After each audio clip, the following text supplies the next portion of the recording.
Hay personas que creen que la resurrección fue simplemente un milagro religioso. Otras creen que fue una metáfora, un símbolo, una historia creada para consolar al ser humano frente al miedo a la muerte. Pero Rudolf Steiner vio algo mucho más inquietante. Algo que casi nadie se atreve a decir en voz alta. La resurrección no fue solamente el regreso de Cristo de entre los muertos. Fue la aparición de una forma humana que la humanidad había perdido. No fue un cadáver lo que salió del sepulcro. Fue el cuerpo perdido del hombre. Si esta frase es verdadera, entonces toda la historia cambia, porque durante siglos la humanidad miró la tumba vacía como un misterio de fe, como un dogma que debía aceptarse, como una prueba de que la muerte podía ser vencida. Pero Steiner la observó desde otro lugar. Para él, el misterio del Gólgota no fue solo un acontecimiento religioso, fue una transformación real dentro de la estructura invisible del ser humano y de la tierra. Y aquí comienza la pregunta que casi nadie se hace. ¿Qué fue realmente lo que murió en el Gólgota? ¿Y qué fue exactamente lo que se levantó del sepulcro? Si te apasionan los misterios espirituales, las revelaciones que transforman la forma de ver la fe y las verdades que casi nadie se atreve a contar, suscríbete ahora, activa la campanita y deja tu like, porque hoy vamos a entrar en una de las visiones más profundas, más inquietantes y más radicales sobre Cristo jamás formuladas. Durante siglos nos enseñaron una historia aparentemente sencilla. Jesús nació, predicó, sufrió, murió y resucitó. Pero en esa historia hay algo extraño, algo que no encaja. Porque si Cristo fue solo un maestro moral, ¿por qué su muerte habría transformado el destino espiritual de toda la tierra? Si fue solo un hombre sabio, ¿por qué Steiner lo considera el centro mismo de la evolución terrestre? Y si la resurrección fue simplemente el regreso de un cuerpo muerto, ¿por qué ese acontecimiento habría introducido una fuerza nueva en toda la humanidad? Para Steiner, el cristianismo fue reducido. La figura de Cristo fue encerrada en explicaciones demasiado pequeñas. El misterio del Gólgota fue convertido en una escena religiosa, cuando en realidad era algo mucho más vasto. La humanidad no comprendió al Cristo porque lo encerró en una religión, pero el Cristo no descendió para pertenecer a una institución, descendió para intervenir en la evolución del hombre. Aquí aparece la primera gran ruptura. Durante siglos, el ser crístico fue confundido con el hombre Jesús, como si ambos hubieran sido lo mismo desde el principio. No lo eran. Jesús era el recipiente. Cristo era el ser que debía descender. Jesús pertenecía a la evolución humana. Cristo pertenecía a una esfera cósmica superior. El acontecimiento central no fue simplemente que un hombre santo muriera en una cruz, sino que una fuerza solar, una entidad espiritual inmensa, penetró en la vida terrestre para cambiar el destino del ser humano desde dentro. Pero para que eso ocurriera, hacía falta un cuerpo, no un cuerpo cualquiera, un cuerpo preparado de un modo que la religión común casi nunca se atrevió a explicar. Y aquí, Rudolf Steiner pronunció una de las afirmaciones más perturbadoras de toda su investigación espiritual. No existió un solo Jesús. Existieron dos.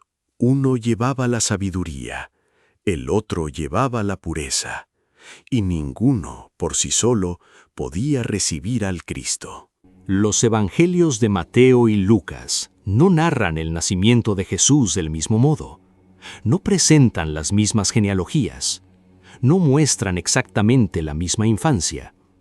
Durante siglos, muchos intentaron reconciliar esas diferencias.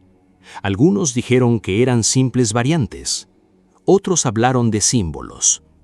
Pero Steiner propuso algo radical. Los evangelios de Mateo y Lucas no estaban hablando del mismo niño. Uno hablaba del Jesús de la línea salomónica, el otro del Jesús de la línea natánica.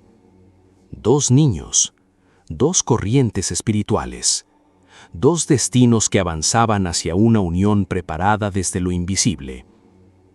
El Jesús salomónico llevaba en sí la individualidad de Zaratustra, el gran iniciado solar de la antigua Persia. En él vivía una sabiduría inmensa, acumulada a través de edades espirituales. Pero el Jesús natánico llevaba algo diferente. No sabiduría adquirida, no experiencia terrenal acumulada, sino una pureza casi imposible de imaginar. Una sustancia anímica no tocada del mismo modo por la caída humana, una inocencia originaria, una fuerza que no pertenecía simplemente a la historia ordinaria de los hombres. Y entonces ocurrió algo que, si se comprende de verdad, cambia la lectura completa del Evangelio. A los 12 años, la individualidad de Zaratustra abandonó el cuerpo del Jesús salomónico y pasó al cuerpo del Jesús natánico. Sabiduría y pureza se unieron, dos corrientes se convirtieron en un solo recipiente, y ese recipiente fue preparado durante años para un momento único, el bautismo en el Jordán. Pero antes de llegar al Jordán, hay que entender por qué todo esto era necesario, por qué Cristo no podía descender en cualquier cuerpo humano, por qué hacía falta una preparación tan extraña. ¿Por qué dos niños? ¿Por qué Zaratustra? ¿Por qué esa pureza natánica? La respuesta nos lleva al núcleo más oculto del misterio. Porque el ser humano no había perdido solo la inocencia, no había perdido solo el paraíso, había perdido algo en su propia estructura espiritual. Algo que Steiner llamó el phantom. El hombre cree que su cuerpo es carne, pero detrás de la carne existe una forma, y esa forma fue dañada. El phantom no es simplemente el alma, no es el cuerpo físico visible, no es una metáfora poética, es, en la visión de Steiner, la forma espiritual original del cuerpo físico, el arquetipo invisible, la estructura pura que debía sostener al ser humano dentro de la materia sin quedar prisionero de ella. Pero con la caída, con la entrada progresiva de fuerzas destructivas en la evolución humana, esa forma comenzó a deteriorarse. El cuerpo humano se volvió cada vez más sometido a la muerte. La materia ganó peso. La descomposición entró en aquello que originalmente debía reflejar el yo espiritual. Y esto es decisivo. Para Steiner, el cuerpo físico no es solo un instrumento biológico, es también un espejo. El yo humano necesita reflejarse en él para adquirir conciencia de sí mismo en la tierra. Si ese espejo se oscurece, el yo no desaparece, pero pierde claridad, pierde orientación, pierde dominio. Aquí está el verdadero peligro. No que el ser humano dejara de creer, sino que perdiera la estructura capaz de sostener su yo frente al peso de la materia.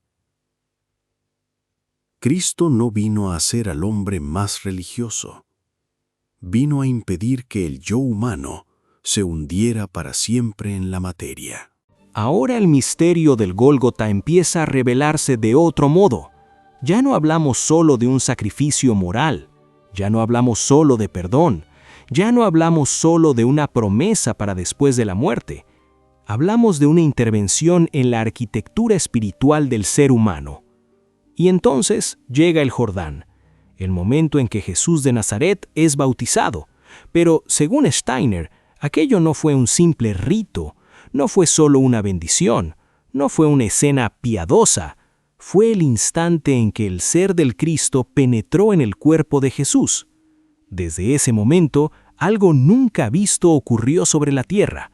Una fuerza cósmica comenzó a vivir dentro de las condiciones humanas. Cristo experimentó el hambre, la fatiga, la soledad, el dolor y la resistencia de la materia. No descendió para mirar desde lejos la tragedia humana, descendió para entrar en ella. Durante 3 años, el Cristo caminó dentro de un cuerpo preparado para soportar lo insoportable, hasta que llegó Getsemaní, hasta que llegó el Gólgota, hasta que llegó la cruz. Pero esto no es lo más impactante.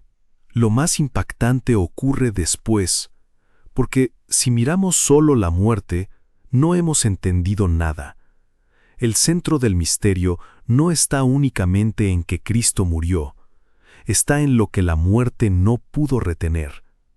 La muerte tomó el cuerpo, pero no pudo conservar la forma. Cuando Cristo fue colocado en el sepulcro, la humanidad creyó asistir al final. Un cuerpo muerto, una tumba cerrada, el silencio, la derrota aparente. Pero en lo invisible estaba ocurriendo algo que ninguna mirada ordinaria podía comprender. Aquello que había sido dañado en la evolución humana, aquello que el ser humano había perdido como forma espiritual originaria, fue liberado y restaurado en el acontecimiento de la resurrección. Del sepulcro no salió simplemente un cuerpo físico revivido.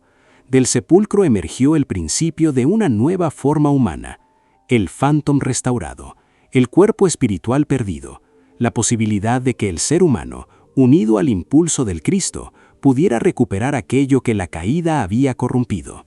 Y si esto es verdad, entonces la pregunta ya no es solo ¿qué ocurrió hace 2000 años? La pregunta es otra. ¿Qué significa vivir en una tierra que quedó unida al impulso del Cristo? ¿Y por qué el hombre moderno podría tener esa presencia frente a sí y aún así no reconocerla? En la segunda parte entraremos en una de las revelaciones más inquietantes de Rudolf Steiner, la segunda venida del Cristo, no como un espectáculo físico, sino como una presencia etérica que solo una conciencia despierta podría percibir. Si esta visión ha tocado algo en ti, suscríbete al canal, activa la campanita y deja tu like. Y escribe en los comentarios, ¿crees que la resurrección fue solo un milagro o una reconstrucción del ser humano? Nos vemos en la segunda parte.